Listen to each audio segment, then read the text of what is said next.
Hola, somos Medical Import. En esta ocasión nos tocó reparar esta mesa quirúrgica marca berchtold. Presentaba fallas de desplazamiento.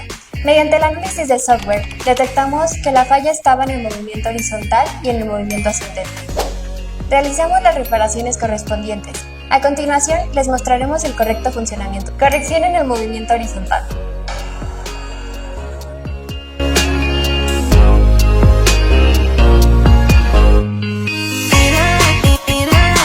Corrección en el movimiento ascendente y descendente.